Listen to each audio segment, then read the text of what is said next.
There's a special kind of feeling that comes from revisiting a PlayStation 2 classic, especially one that lived in your childhood memory, not just as a game, but as a moment in time. Booting up The Lord of the Rings The Two Towers again felt like flipping open an old photo album where every page is stained with nostalgia, excitement, and that unmistakable early 2000s energy. This wasn't just another movie tie-in back then, it was one of the games that made it feel like you were truly filing alongside the Fellowship. And returning to it now, years later, reminded me just how strong its legacy really is, but what else made it special, you might ask? Well, stick around and let's get into why, shall we?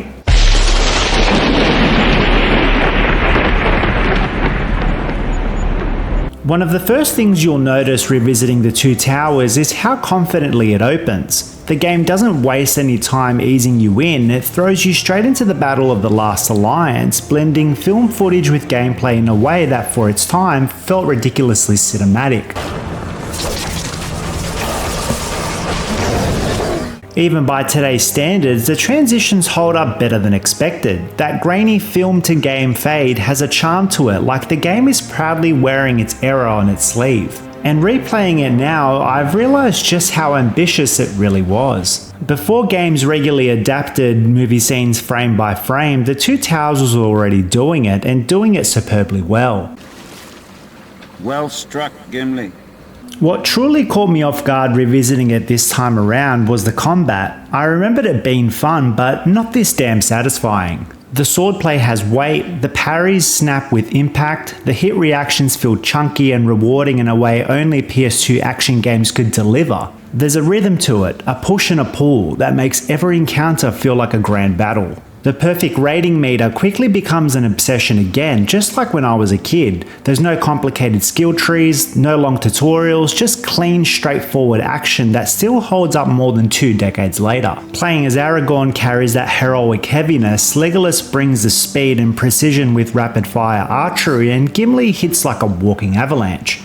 You have to go for a Gimli! Revisiting each character path again reminded me how cleverly this game differentiated their playstyles even with limited hardware and simple controls. Something I appreciate even more now is how tightly paced the game is. Modern games often sprawl for dozens of hours, but The Two Towers is laser focused. Every level has a purpose, whether you're battling through the gates of Moria or defending Rohan from relentless waves of Uruk-hai. There's no paddling, just memorable set pieces back to back. Playing through every mission several times over, it never ceases to amaze me how many awesome moments are burned into my brain from this game. From the very first cave troll encounter in the mines of Moria to the bombastic chaos of the Westfold, and of course the beautiful massacre that is the final mission.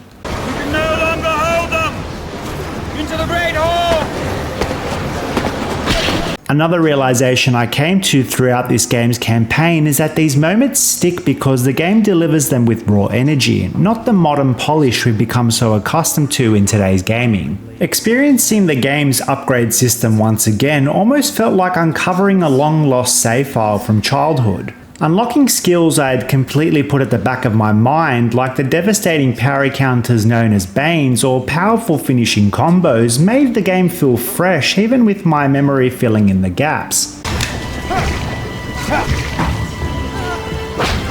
There's no ridiculous grinding, no overlong progression, just a steady drip of new abilities that make you feel stronger without complicating the core gameplay. And reliving these upgrades reminded me how perfectly balanced the progression system really was. Of course, when it comes to the visuals, they quite naturally show their age. The character models are rough, animations are stiff, and the camera occasionally has an opinion of its own, but none of it dampens the game's atmosphere. The orchestral score, the gritty lighting, the thick smoke, the fire effects, it all carries that unmistakable PS2 cinematic style.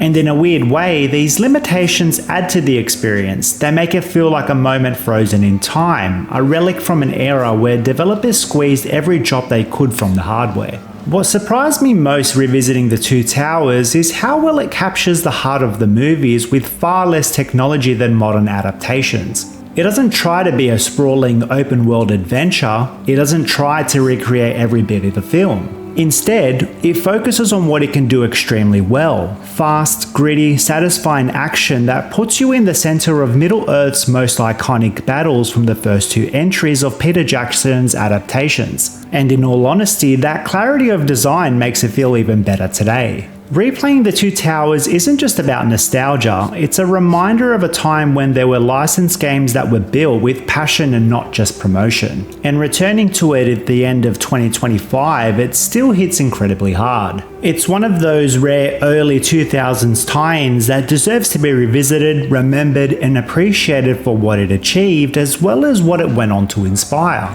That's all for this video. If you enjoyed it, please let me know in the comments and let me know what your favourite Lord of the Rings game is. And as always, see you in the next one. The helm's deep. Prego, go!